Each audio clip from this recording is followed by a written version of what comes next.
კოლხური ბზის უმეტესი ნაწილი გამხმარია სპეციალისტები თვლიან, რომ ამის მიზეზი ტყის არასწორი მენეჯმენტი, გარემოს დაცვის საკითხებისადმი გულგრილობა და კლიმატური დათბობა. განადგურების პირასაა მცენარე ევროპაშიც. სპეციალისტების თქმით, ამ ეტაპზე დაუშვებელია როგორც ქიმიური, ასევე ბიოლოგიური მეთოდის გამოყენება. კოლხურ ბზას აქვს თვითრეგენერაციის უნარი, თუმცა იგი წელიწადში 2 სანტიმეტრით იზრდება. ქიმიური ჩარევა ყველა დაუშვებელია, ასევე არსებობს ბიოკონტროლის მეთოდიც და თვითონ ყოველგვარი ჩარევის გარეშე, ისევე როგორც ჭაბლი ისევე უნდა აღდგეს ბუნებაში.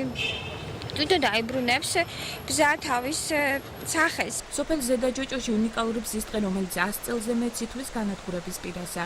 ბზის დამწრობის დაავადების კერა მდინარეების ჭოროხის, ყოროლის წყლისა და კინტრიშის ხეობებში რამდენიმე წლის წინ გავრცელდა. ადგილობრივების თქმით, პრევენციული ზომები დროულად რომ გატარებულიყო, დაავადების გავრცელებას თავიდან აიცილებდნენ. უკეთესი სიტუაცია იქნებოდა, ანუ ხელ შეუშლიდით ჩვენ გავრცელების დაავადების გავრცელებას ლივანასა და მაჭახლის ხეობაში. და ამ დროისათვის იქნებ მეცნიერებაში რაიმე ვაქცინა, რაიმე წამალი გამოგონებულიყო ისეთი და შეგვეძლებოდა უკვე მინიმალური დანახარჯებით ჩვენ მკურნალად ჩვენი ბზისთვის. აჭარის გარემოს დაცვისა და ბუნებრივი რესურსების სამმართველოში აცხადებენ, რომ კონტროლი ბზობის დღესასწაულზე მკაცრდება. დაავადების წინააღმდეგ კი რამე ღონისძიების გატარებას მიზანშეწონილად არც აქ მიიჩნევენ.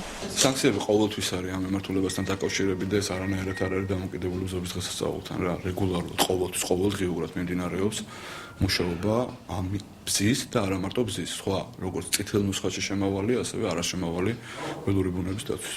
კოლხური ბზის გაჩერხვის შემთხვევაში 200-დან 300 ლარამდე ჯარიმაა. ამის მიუხედავად მცენარის რტოები ყოველ ბზობის დღესასწაულზე გასაყიდად უხვად გამოაქვთ. სასულიერო პირები მოსახლეობას ქოთანში ჩარგული ბზის შეძენას ურჩევენ. ენერგია, რომელიც არის, შეიძლება ჩვენ ყოველწლიურად მოვიტანოთ ტაძარში. ყოველწლიურად, ვთქვათ, ესხება მას ნაკურთხი წყალი და ყოველწლიურად შეგვიძლია წაიღოთ სახში და ამით ჩვენ გადავარჩენთ თავისთავად ბზას და ბზის ტყეს. ბუნების დაცვის მსოფლიო კავშირი კოლხური ბზის აღდგენას შენარჩუნებისთვის მუშაობს. ამავე კავშირმა ბზას კრიტიკულად საფრთხის ქვეშ მყოფი მცენარის სტატუსი მიენიჭა.